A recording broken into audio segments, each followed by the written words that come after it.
नमस्कार दोस्तों, कैसे आप लोग।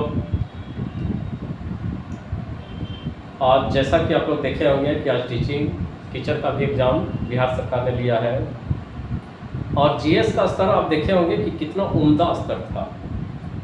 ठीक है, जीएस का रेंज जो है वह काफ़ी अच्छा था और इसमें वैसे स्टूडेंट जो बीपीएससी की तैयारी पहले से कर रहे थे या दारोगा की तैयारी कर रहे थे और उन्हें अगर मौका मिल गया तो आप समझ लीजिए कि वो सफल होंगे। ठीक है, और ऐसा नहीं है कि जो 2 मंथ पहले से लगे हुए हैं और वो बहुत अच्छा सफलता प्राप्त कर लेंगे, ऐसी उम्मीद नहीं की जा सकती है। और जीएस का रेंज आप जानते ही हैं, एक बेहतर इसमें टीचिंग लाइन ज़रूरी होता है। और इधर से मैं फिर से टीचर का एग्ज़ाम आने ही वाला है और मैं भी नया बैच शुरू करने वाला हूँ। लेकिन जो बीपीएससी स्तर का पढ़ लेगा वो टीचिंग लाइन में निश्चित रूप से निकाल लेगा। मैंने आप लोगों को एक गवर्नर जनरल का सीरीज दिया था और मैंने कहा था कि अगर आप गवर्नर जनरल का पूरा कर लेते हैं तो इसमें से आपको कम से कम बीपीएससी में कम से कम फायदा होने जा रहा है। तो कम से कम 10 से 12 क्वेश्चन का फायदा आपको होगा अगर आप गवर्नर जनरल को पूरी तरह से कर लेते हैं। तो आपको समझ लीजिए कि कम से कम 10 से 12 क्वेश्चन का आपको फायदा होगा और यकीन मानिए कि मेरे वीडियो से आपको इतना फायदा हो जाएगा। ओके, आइए 2 सीरीज तो मैंने चला दिया है, ये तीसरा सीरीज मैं चलाने जा रहा हूँ। इसको अच्छा से आप अध्ययन कीजिए, पढ़िए और देखिए कितना आपको फायदा होता है। ओके, यहाँ पर देखिए कि मैंने बताया था कि किस तरह लॉर्ड क्लाइव को मौका मिला और लॉर्ड क्लाइव ने अपने आप को साबित भी किया और भारत में ब्रिटिश राज का संस्थापक बन गया। इस समय कंपनी शासन में भ्रष्टाचार भी काफ़ी था और आप लोग सभी जानते हैं कि ईस्ट इंडिया कंपनी की स्थापना 1600 ईस्वी में हुई थी और उसके बाद जब भारत आई कंपनी तो भारत में आने के बाद कंपनी लगातार अपना विस्तार करती जा रही थी और 1765 के बाद उसे बंगाल में लगभग प्रशासनिक व्यवस्था की जिम्मेवारी मिल गई थी। लेकिन इस दौरान काफ़ी अधिक भ्रष्टाचार था और इसके लिए ब्रिटिश पार्लियामेंट में काफ़ी अधिक बहस भी चल रही थी कि क्यों सिर्फ ईस्ट इंडिया कंपनी व्यापार करे भाई और अलग क्यों नहीं करे। महारानी भी एक शेयर धारक थी, इससे भी क्वेश्चन उठता था। इसलिए ब्रिटिश सरकार पर प्रेशर है कि वह कोई ऐसा एक्ट बनाए जिससे कंपनी शासन को नियंत्रित किया जा सके और इसी के लिए ब्रिटिश सरकार ने यहाँ पर कानून बनाना शुरू कर दिया और पहला जो कानून बना वह था 1773 का रेगुलेटिंग एक्ट। पहला जो कानून बना यह था क्या, तो 1773 का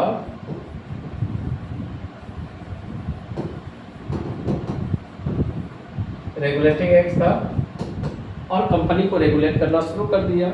आइए अब यहाँ से हम लोग देखते हैं कि हिस्ट्री का क्या स्थिति है।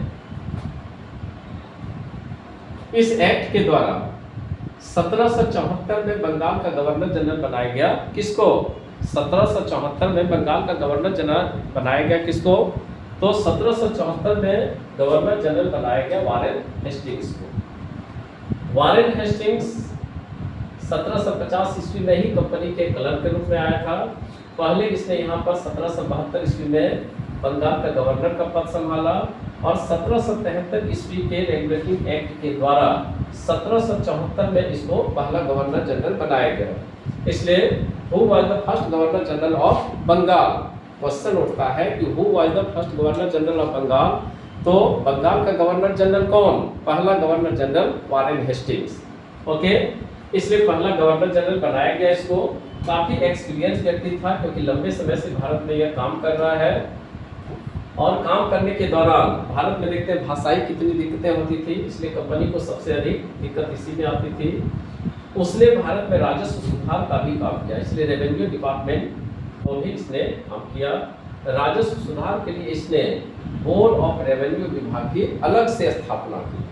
इसलिए क्वेश्चन रहेगा कि बोर्ड ऑफ रेवेन्यू डिपार्टमेंट के संस्थापक कौन?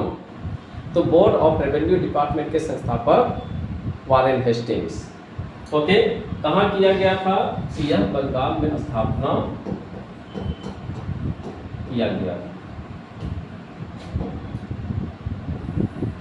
नेक्स्ट देखते हैं कि उसने सरकारी खजाना मुर्शिदाबाद से कलकत्ता स्थापित कर दिया। तो पहले बंगाल की राजधानी कहाँ थी? तो पहले बंगाल की राजधानी थी ढाका में। सर्वप्रथम बंगाल की राजधानी कहाँ? तो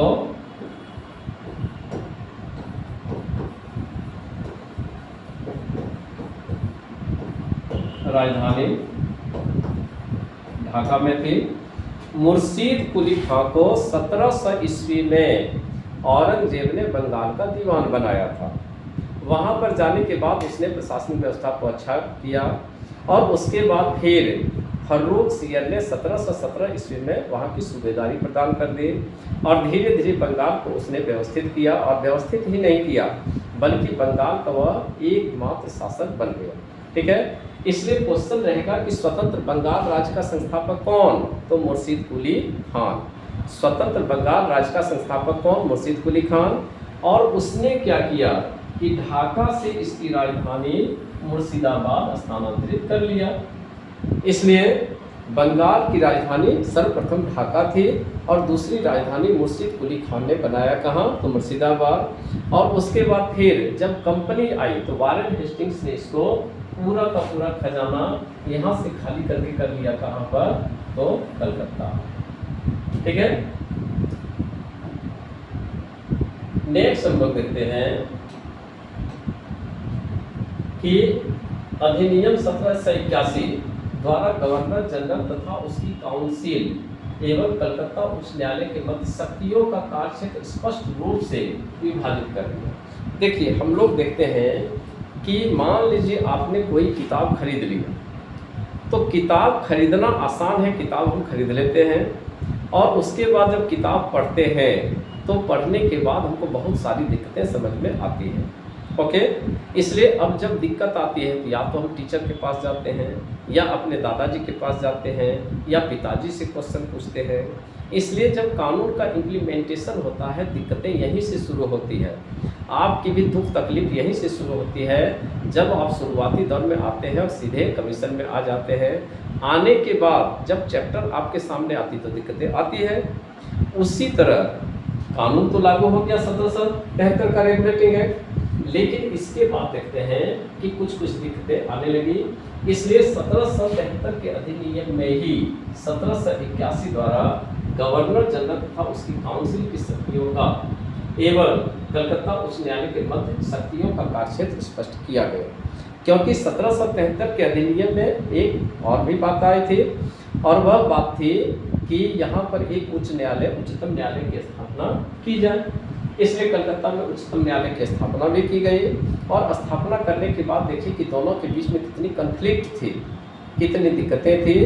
क्योंकि वहाँ के सुप्रीम कोर्ट जो भी फैसला देते थे कंपनी के अधिकारी उसको मानने से रह जाते थे। दिक्कतें क्या होती थी कि मामले जो जाते थे वह अंग्रेजों के बीच के मामला नहीं जाता था, भारतीयों और अंग्रेजों के बीच का मामला जाता था। और वहाँ पर जज साहब ने अगर फैसला दे दिया भारतीयों के पक्ष में तो अंग्रेजों को लगता था कि काले लोग हमसे कैसे जीत जाएंगे। इसलिए बहुत सारे जज जो थे उसने भी दिक्कत महसूस किया, रिजाइन देकर चला गया।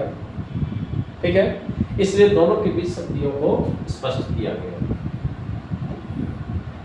बनारस के राजा चैत सिंह के साथ विवादास्पद संबंध एवं नंद कुमार को फांसी अवध की बेगमों से ज्यादती, इसके कारण हेस्टिंग्स के इंग्लैंड लौटने पर क्या लगाया गया? तो महाभियोग का प्रस्ताव इस पर लाया गया। किसके द्वारा? तो बर्क के द्वारा इस पर महाभियोग का प्रस्ताव लाया गया था। इसलिए फर्स्ट गवर्नर जनरल है जिस पर ब्रिटिश पार्लियामेंट में महाभियोग का प्रस्ताव लाया गया था। ठीक है, अब क्वेश्चन रहता है कि भारत में महाभियोग का जो प्रस्ताव है यह कौन से एक्ट के इक्विवेलेंट है? ठीक है, यानी कौन से एक्ट से प्रेरित किया गया है? तो यह 1773 के अधिनियम से ही प्रेरित है, क्योंकि 1773 के अधिनियम में ये प्रावधान आया था। तो आज हमारा जो गवर्नर जनरल है वह कौन है? आज हमारा गवर्नर जनरल भारत के राष्ट्रपति हैं। ठीक है, और राष्ट्रपति पर महाभियोग लाया जाता है। उसमें भी आप लोग जानते हैं कि महाभियोग का प्रस्ताव दोनों में से किसी भी सदन में लाया जा सकता है। ठीक है, इसलिए देखिए क्वेश्चन कितनी तरह की होती है, और हर एक पॉलिटी हो गया, हिस्ट्री हो गया, सब एक दूसरे से मिला हुआ है।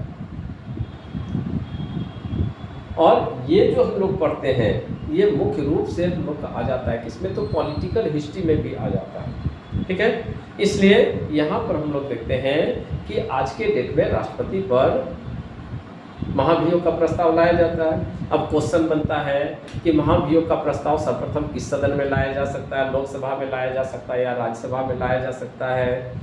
महाभियोग प्रस्ताव में कौन कौन भाग लेंगे, जैसे राष्ट्रपति के निर्वाचन में भाग लेते हैं तो कौन कौन भाग लेते हैं, राष्ट्रपति के निर्वाचन में लोकसभा के निर्वाचित सदस्य, राज्यसभा के निर्वाचित सदस्य और राज्य विधानसभाओं के निर्वाचित सदस्य भाग लेते हैं। लेकिन जब महाभियोग चलता है तो इस महाभियोग में लोकसभा और राज्यसभा के सदस्य ही भाग लेते हैं। ठीक है, एक तो यह हो गया क्वेश्चन। दूसरा क्या कि कौन कौन इसमें सदस्य भाग लेते हैं, तो सदस्य भाग लेते हैं लोकसभा के सारे सदस्य भाग लेंगे और राज्यसभा के सारे सदस्य भाग लेंगे। ठीक है, इसलिए महाभियोग का शुरुआती जो प्रस्ताव है यह कहाँ से लिया गया, तो यह 1773 के अधिनियम से लिया गया। अब मामला बनता है कि बनारस के चैत सिंह का मामला क्या था भाई, तो बनारस के चैत सिंह का मामला क्या है कि बनारस का राजा जो चैत सिंह था यह काफ़ी कंपनी का नज़दीकी था और कंपनी को लगातार यह टैक्स पे करता था। लेकिन अचानक वारेन हेस्टिंग्स ने कह दिया कि आपको जो टैक्स देते हैं उससे 3 गुना टैक्स आपको देना पड़ेगा। ठीक है, और कई कर्मचारियों ने ऊपर से भी वसूल लिया पैसा। इसलिए चैत सिंह ने क्या किया कि सारा खजाना बनारस से लेकर भाग गया। यह मामला ब्रिटिश पार्लियामेंट में गया और ब्रिटिश पार्लियामेंट ने इसको गंभीरता से लिया और फिर राजा चैत सिंह को बनारस में शिफ्ट किया गया। ठीक है, अब एक बनता है कि यह क्या है, तो आप जैसा कि जानते हैं कि बंगाल में कई नवाब आए थे। ओके, तो बंगाल में नवाब का जो क्रम था, अगर यहाँ तक में आप देखते हैं तो बंगाल का पहला नवाब कौन, तो मुर्शीद कुली,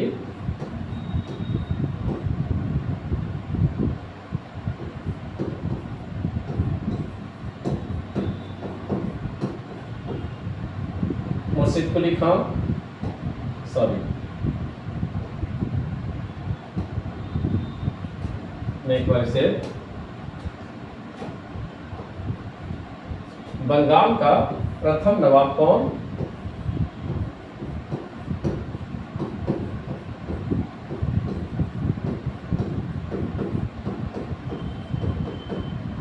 मुर्शीद कुली खान। फिर कौन,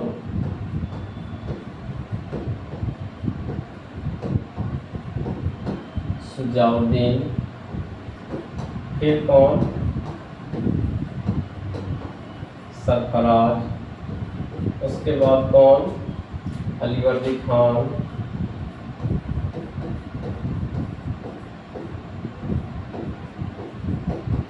अलीवर्दी खान। उसके बाद कौन,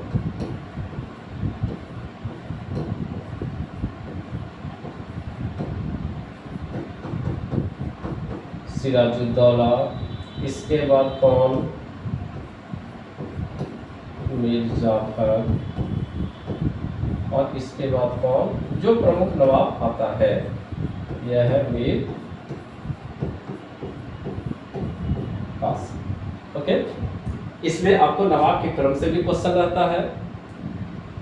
तो यहाँ पर हम लोग देखते हैं कि नंद कुमार का मामला क्या है।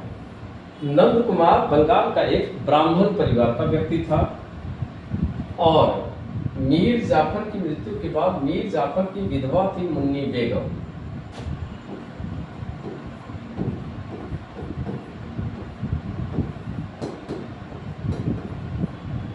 मुन्नी बेगम, और यह मुन्नी बेगम से डिमांड किया जा रहा था कि आप हमको घूस दीजिए और तब क्या करेंगे कि आपको पेंशन करवा दिया जाएगा।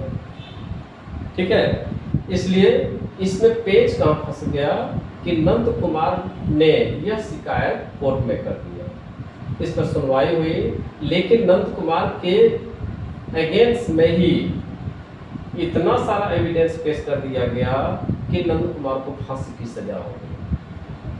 ठीक है, ऐसा नहीं है कि और लोग नहीं जानते हैं, ब्रिटेन में ढेर सारे बैठे लोग हैं और वो लोग भी इस बात की समीक्षा कर रहे हैं। और यही कारण था कि जब वापस लौटा तो इसके कारण हेस्टिंग्स के इंग्लैंड लौटने पर जो पार्लियामेंट के मेंबर थे वर्ग, इसने आरोप लगाया और महाभियोग का प्रस्ताव इस पर लाया गया।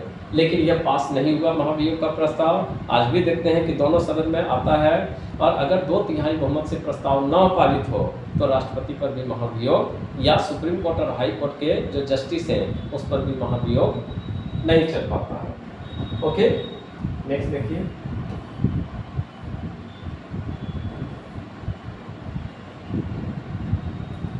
कलकत्ता को बंगाल की राजधानी घोषित किया गया। हेस्टिंग्स ने जमींदारों से न्यायिक अधिकार छीनकर 1772 ईस्वी में प्रत्येक जिले में एक दीवानी न्यायालय और एक सदर न्यायालय की स्थापना की। हेस्टिंग्स ने कंपनी के अधिकारियों की व्यक्तिगत व्यापार पर प्रतिबंध भी लगाने का काम किया क्योंकि इससे भ्रष्टाचार कम हो। उसने मुगल सम्राट कौन? मुगल सम्राट शाह आलम द्वितीय 26 लाख की वार्षिक पेंशन उसको दी जाती थी, इसलिए उसकी पेंशन को बंद करवा दिया। अब प्रश्न उठता है कि भारत में पहला मुगल सम्राट जिसको पेंशन मिलता था कौन? भारत में प्रथम मुगल सम्राट जिसको पेंशन दी जाती थी यह कौन? तो यह शाह आलम द्वितीय। और अंतिम कौन? तो यह भी शाह आलम द्वितीय। इसी के समय में पिट्स इंडिया एक्ट पारित हुआ और इसी के विरोध में हेस्टिंग्स ने इस्तीफा दे दिया। ठीक है, तो 1773 के एक्ट से क्वेश्चन पूछे या ना पूछे आपको, क्योंकि यह हिस्ट्री का भी क्वेश्चन बनता है, लेकिन इससे आपको क्वेश्चन पूछता है 1784 का पिट्स इंडिया एक्ट, क्योंकि इस समय जो वहाँ पर प्रधानमंत्री थे वह पिट्स थे। और बताया मैंने कि सिर्फ बुक खरीदने से नहीं होती है, परेशानी तब होती है जब हम चैप्टर को पढ़ने जाते हैं, कानून का इम्प्लीमेंटेशन होगा। लेकिन पिट्स इंडिया एक्ट को पारित करना पड़ा क्योंकि इस समय भारत में प्रेसिडेंसियां कितनी थी? तो प्रेसिडेंसियां इस समय भारत में 3 थी। कौन कौन सी प्रेसिडेंसी थी? तो प्रेसिडेंसी इस समय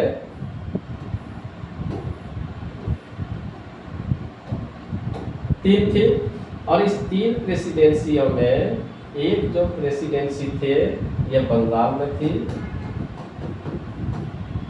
एक प्रेसिडेंसी मद्रास में और एक प्रेसिडेंसी है बॉम्बे। ठीक है, 3 प्रेसिडेंसियां हैं। इसमें से गवर्नर जनरल कहाँ बैठते हैं? बंगाल में बैठते हैं। बॉम्बे में गवर्नर बैठते हैं और यहाँ पर भी गवर्नर ही बैठते हैं। ठीक है, 1773 के अधिनियम में कई कमियां रह गई थी, क्योंकि 1773 का जो अधिनियम था उसमें एक प्रावधान था कि गवर्नर जनरल के परिषद में सदस्यों की संख्या कितनी थी? 4 थी। और इसमें कहा गया था कि आपको मान लीजिए कि मराठा से युद्ध करना हो और युद्ध करने की स्थिति में आप जो भी डिसीजन लेंगे यह परिषद के सदस्यों के हिसाब से ही वोटिंग करा कर लेंगे। तो वोटिंग कराने में हम देखते हैं कि अगर 2-2 का रेशियो आ जाता है, ठीक है, अगर 2-2 का रेशियो आ जाता है तो अब दिक्कतें आ गई, क्योंकि 3-2, 3-1 का अगर रेशियो आ जाता तो कोई बात नहीं है, नेगेटिव या पॉजिटिव जो होगा वह होगा। लेकिन अगर 2-2 की रेशियो आ जाती है तब फिर गवर्नर जनरल क्या करेंगे? इसलिए गवर्नर जनरल करेंगे क्या? एक कास्टिंग वोट डालेंगे। ओके, एक कास्टिंग वोट डालेंगे। आज भी आप पॉलिटी में पढ़ते हैं कि अगर लोकसभा में कोई विधेयक पर बराबरी का मतदान हो जाए तो लोकसभा का अध्यक्ष उस पर निर्णायक मत डाल सकते हैं। ये कास्टिंग वोट है। ठीक है, यही कास्टिंग वोट है। और यह क्वेश्चन ऐसा आता है, उत्तर प्रदेश में इस तरह के क्वेश्चन पूछे जाते हैं कि भारत में वर्तमान में लोकसभा अध्यक्ष को जो कास्टिंग वोट का राइट दिया गया है वह कौन से अधिनियम से लिया गया? ठीक है, तो यह अधिनियम 1773 के अधिनियम से लिया गया।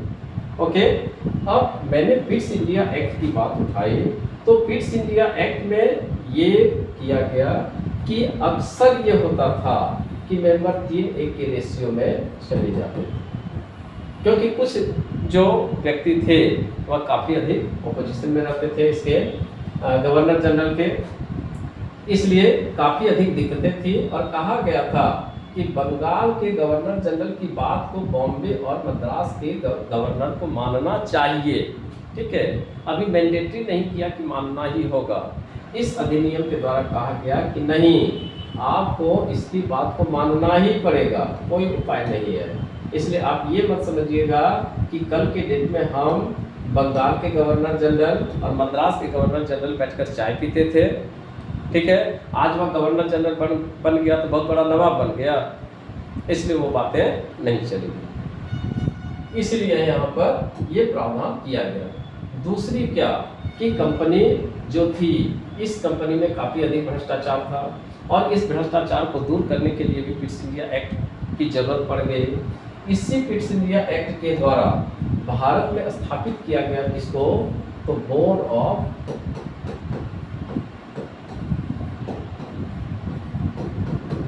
कंट्रोल। पहले कंपनी जो नियंत्रित होती थी वह नियंत्रित होती थी किससे, कोर्ट ऑफ डायरेक्टर से। कोर्ट ऑफ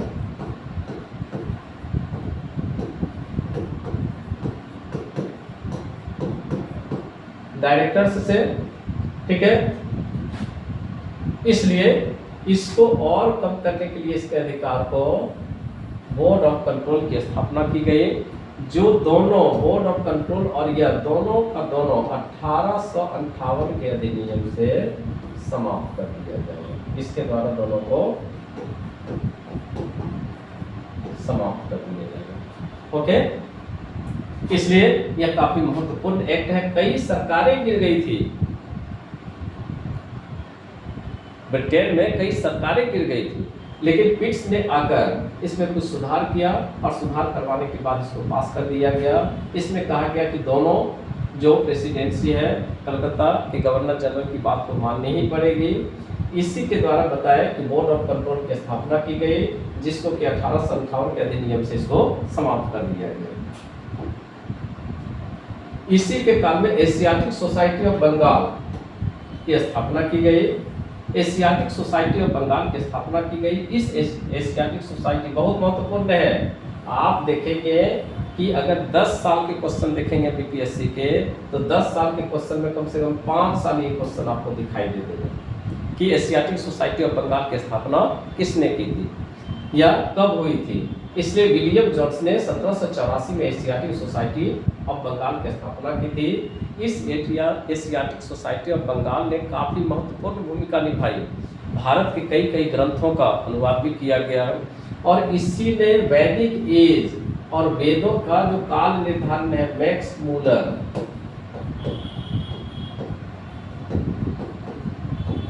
मूलर इसी संस्था के सदस्य थे और इसी ने वेदों का काल निर्धारण किया और जो वैदिक काल है उसका कहा गया कि मैक्सिमम जा सकता है तो 1500 से 500 ईस्वी पूर्व तक जा सकता है। ठीक है, और वैदिक आर्यों का क्षेत्र क्या होगा, कहाँ से वैदिक आर्य आए थे, तो यह कहा गया कि यह मध्य एशिया से आया हुआ है। ओके, यह मध्य एशिया से आया हुआ है और आगे भारत में विस्तार किया और इसके बाद आज हम लोग किसकी संतान है, आर्यों की संतान है। एशियाटिक सोसाइटी ऑफ बंगाल की स्थापना विलियम जोन्स ने की थी और इसने भारत में बहुत महत्वपूर्ण भूमिका निभाई। इसी का सदस्य एक है कौन, तो जेम्स प्रिंसेप इसी के सदस्य हैं। जेम्स प्रिंसेप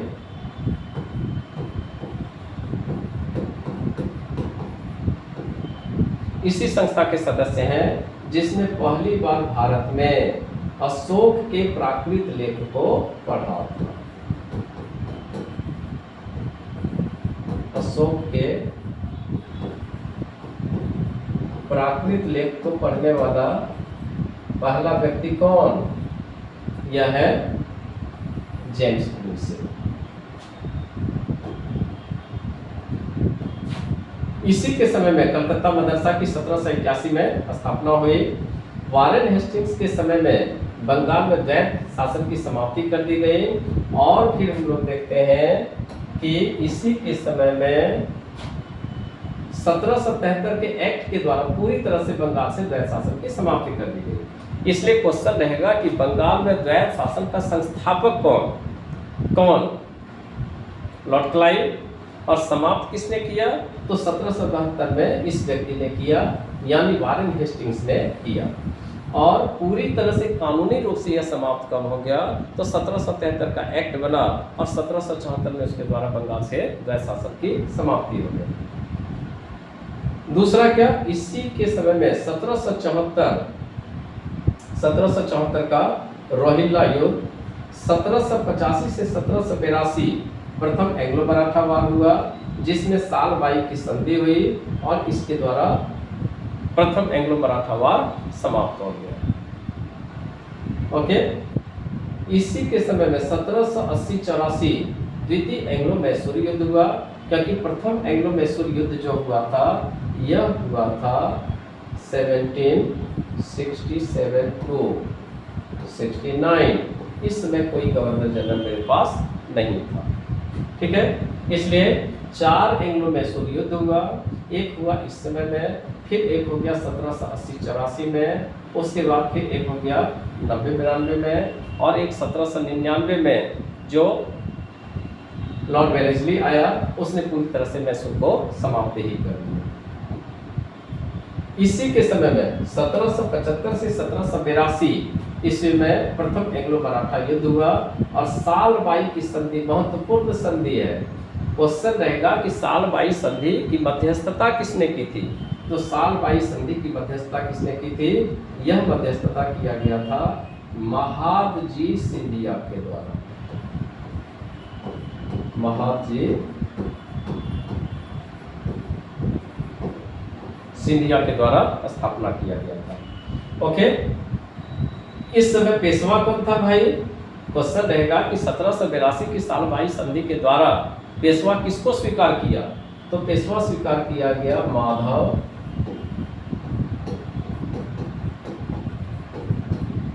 नारायण राव द्वितीय को स्वीकार किया गया। इसी के समय में जोनाथन डंकन ने बनारस में संस्कृत विद्यालय की स्थापना की और बंगाल के हेस्टिंग्स के समय ही 1780 ईस्वी में बंगाल का पहला समाचार पत्र द बंगाल गजट का प्रकाशन हुआ। जेम्स ऑगस्टस हिकी ने इसकी पब्लिशिंग की थी। ओके। इसलिए ये आपका पहला जो गवर्नर जनरल है वारेन हेस्टिंग्स, इस पर मैंने आपको जानकारी दी। आपको वीडियो अच्छा लगेगा, नहीं लगने का सवाल ही पैदा नहीं होता है।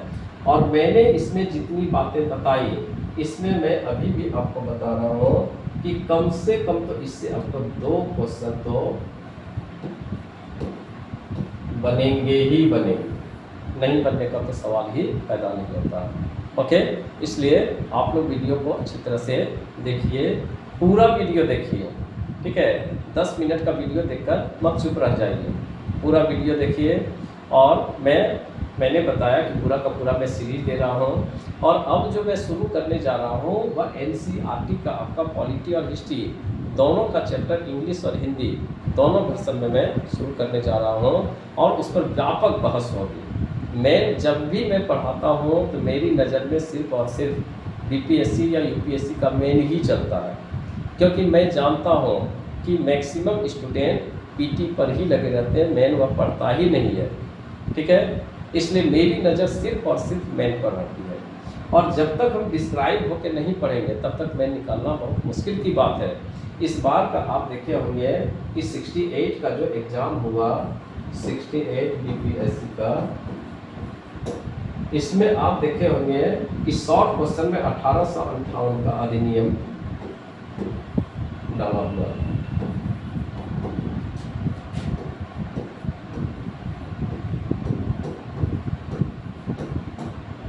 ठीक है।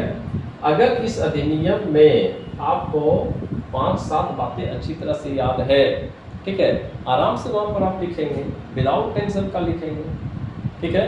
इसलिए आपको डिस्क्राइब होकर पढ़ना पड़ेगा और मैं भी प्रयास कर रहा हूँ आपको कि काफ़ी डिस्क्राइब होकर पढ़ाया जाए।